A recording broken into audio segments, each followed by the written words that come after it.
आणि एवढं मोठं घात असून सुद्धा आता सुद्धा मुख्यमंत्री आणि दुसरे उपमुख्यमंत्री आणि बाकी नेते अजून सुद्धा VSR कंपनीच्या माध्यमातून ट्रॅव्हल करतायत, विमानातून त्या ठिकाणी ते जात आहेत. हे अतिशय घातक आहे. त्यामुळे या बाबतीची नोंद सरकारने तिथं घेणं फार महत्वाचं आहे. आता तुम्ही म्हणाल हे जे आहे हे काय आहे? एक ग्रुप असतो. सर्व मंत्र्यांकडे 2 ग्रुप असतात. ते ग्रुपचं नाव ते वेगवेगळे ठेवू शकतात, पण एक साई एव्हिएशन नावाची कंपनी आहे, एरो नावाची कंपनी आहे. आता इथं मी GR तुम्हाला दिल्यानंतर तुम्हाला लागलं तर आम्ही तिथं देऊ. या कंपनीने अलोकेट केलेला 2 हँडलिंग कंपनी आहेत. मग या 2 कंपन्या खालचे जे ऑपरेटर आहेत VSR सारखे यांच्याशी संवाद साधून कुठलं विमान कधी अवेलेबल आहे, मंत्र्यांना कधी बाहेर याबद्दलची माहिती त्या ठिकाणी ती दिली जाते.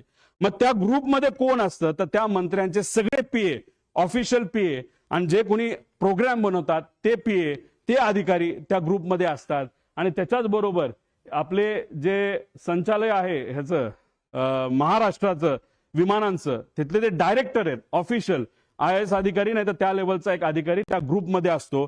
त्या ग्रुपमध्ये टाकलं जातं की उद्या जसं 27 जानेवारी 2026 ला 8 वाजता मुंबई ते बारामती अजित पवारांना जायचं असं ग्रुपमध्ये.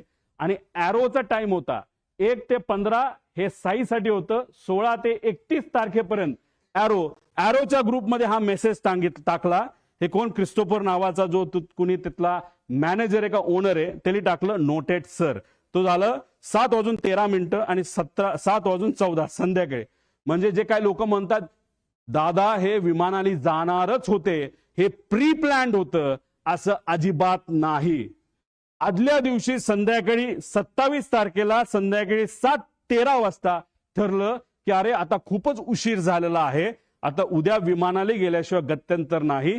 नाहीतर दादा गाडीली जे काय प्लॅनिंग केलं होतं, तुम्ही तिथला CCTV बघा देवगिरीचा, तिथं तुम्हाला दिसेल सगळ्या गाडी या लाईनीमध्ये लागल्या होत्या. दादाचा अंदाज होता 5, 5:30 ते 6 पर्यंत आपल्याला गाडीली पुण्यापर्यंत जायचं आणि पुण्यातून बारामतीला गाडीली त्या ठिकाणी जायचं.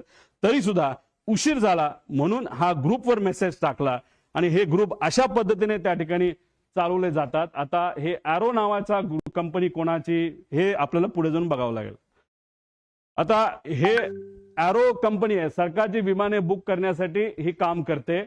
ह्याचा जो हँडलर आहे आता तो कोण आहे आपल्याला शोधावा लागणार आहे. त्याचं फार वजन आहे एअरपोर्टवर, तो म्हणेल तसं तिथं काम केलं जातं असं माझं मत आहे. ही कंपनी कोणाची आपल्याला बघा. एक कंपनीचा डायरेक्टर जो आहे तो पतंजली कंपनीमध्ये सुद्धा डायरेक्टर असं आम्हाला कळालं, पण आम्ही खूप खोलात गेलो असं नाही. ज्याला कोणाला बघायचं असेल ना तर ह्या ज्या इन्व्हेस्टिगेशन एजन्सीज आहेत त्यांनी सुद्धा एरोकडे लक्ष देण्याची जरूरत आहे. आता पुढे जाऊन तुम्हाला सांगतो त्या ग्रुपवर काय चर्चा झाली होती. पुढे घ्या. आता हा प्रश्न आहे घातपात आहे का.